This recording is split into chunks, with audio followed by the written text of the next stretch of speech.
So we've been learning about Roy G. Biv. R is for red, O is for orange, Y is for yellow, G is for green, B is for blue, I is for indigo, and then V is for violet. So we're going to be making some cute Roy G. Biv inspired birds, or some rainbow birds. So here's one of my examples. I've got most of my birds drawn there. Here's another example without the birds. We've got our rainbow order. So we're going to go ahead and get started today. And you should have a little cup. That's what we're going to be using to trace our circles. And I'm going to start with Sharpie. I'm going to have you start with pencil though. But I'm going to go ahead. I'm going to line my little cup up on my paper. And I'm going to trace it 6 times. And if I want, I can have all of my circles, or if you want, you can have all of your circles in a row, or maybe you want yours kind of spread out like this. I do have to make sure that I keep them pretty close together, otherwise I'm going to run out of room. So I think these guys might end up touching a little bit. Whoops, that's okay.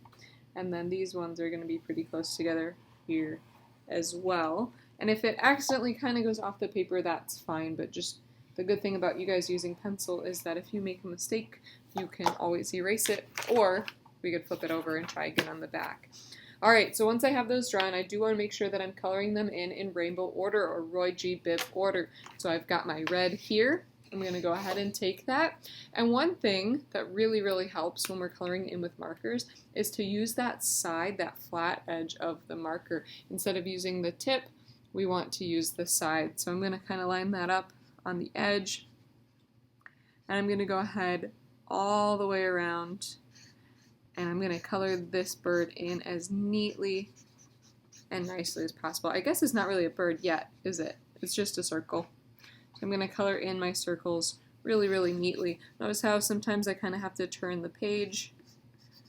I'm using the side of my marker and I'm filling things in really well. Some years we use paint for this, but this year we're using our markers since we're in your classroom. So I've got that one colored in. I'm going to keep working on the rest of them. Obviously, I've got my orange next. I'm going to use the side. This orange does not look very good, but it'll be fine.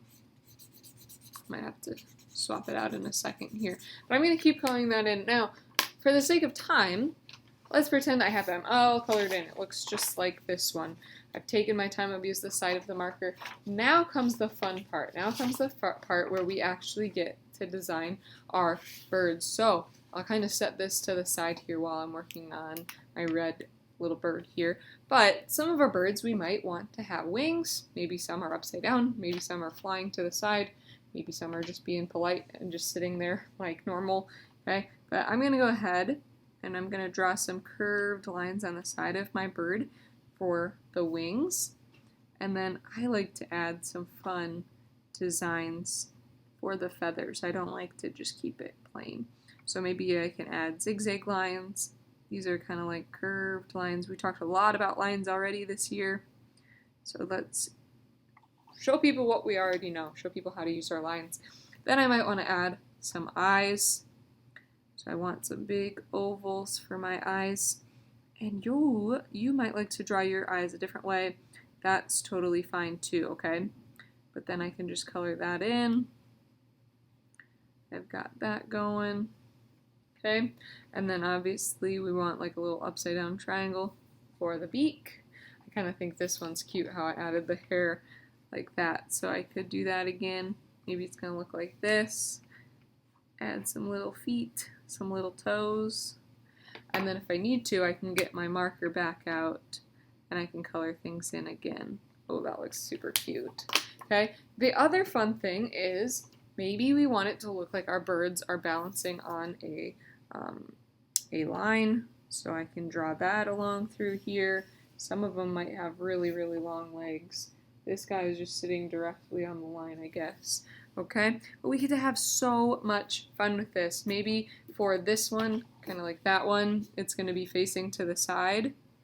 So just pretend I have this all colored in. Maybe you can see the side of the beak, like so. You can see the wing, and his feet are kind of up because he is flying. And then I kind of like this one. I think it's goofy how it has the mohawk there. So maybe I want to add a mohawk to this one too. Okay, so you can think of some fun personalities for each of your birds and go from there.